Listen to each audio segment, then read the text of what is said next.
In my last video, I talked a little bit about political consultants that we use behind the scenes. So I want to tell you a story that happened in my 2020 race for Wisconsin State Senate in District 28.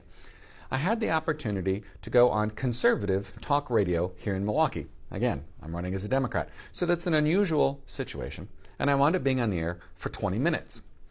And afterwards, I had a conversation with a political consultant, a Democratic political consultant here in Wisconsin, who said, I would have told you not to bother.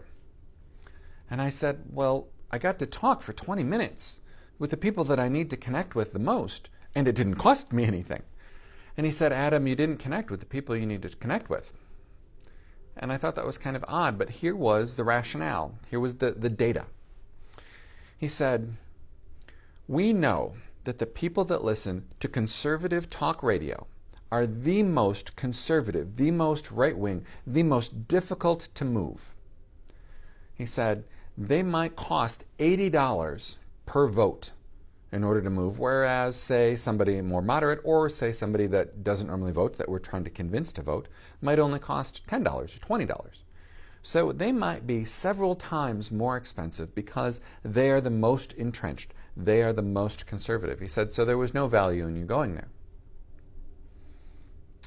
And I said, well, the very first gentleman that called into the radio show after my 20 minutes on the air was a conservative black man, and we were talking about racism, right? I was being accused of being woke, which makes me laugh, because being woke is such a terrible thing, but it is in the GOP mind.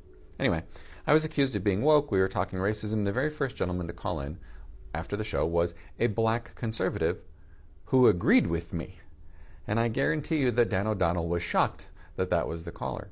And then we received at the campaign a handful, not a lot, but a handful of text messages or emails or social media messages from people who had listened to the show and said things like, you know, I've been a lifelong conservative and I can't vote for you, but I appreciate that you stuck up for yourself. Or I'm a lifelong Republican, I probably can't vote for you, but I appreciate what you said. Or I agree with you. Or one even said, I was embarrassed by Dan O'Donnell.